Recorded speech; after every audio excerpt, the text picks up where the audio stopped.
This is how to hold a pinky break, which looks like this from an exposed view. The purpose of a pinky break is to keep track of where the spectator's card is. Most often, the spectator will select a card, let's say the 9 of clubs, and they'll lose it in the middle. But in reality, you have full control over this card because you're keeping the location marked with your pinky. So now at any point, I can just cut the deck at my pinky break like this, and then by cutting the cards, I now have controlled our card to the top. But a lot of people struggle with holding a break and making it look natural because a lot of people's breaks are very, very easy to see from the front and from the side angles of the deck. So here are some tips to minimize the visibility of your break. To hold a break, you don't want to insert your entire pinky into the break like this. This is way too big. You're going to want to only insert the very tip of your finger. Even less than this would be a little bit better. I'd say right about here would be ideal. If you're holding the deck in mechanics grip, I would really recommend to clamp down with your middle and ring finger. Really squeeze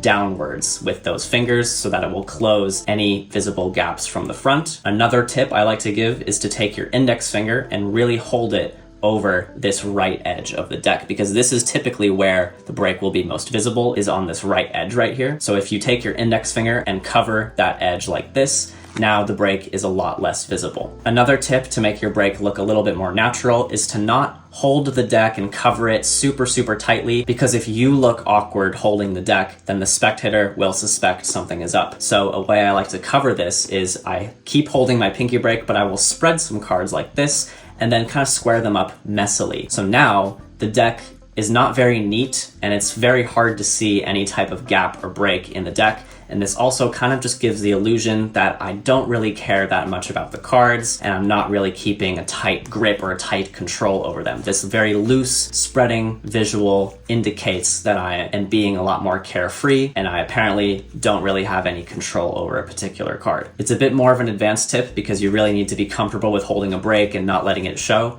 But I do think that this action of spreading is a very, very helpful and natural looking tip.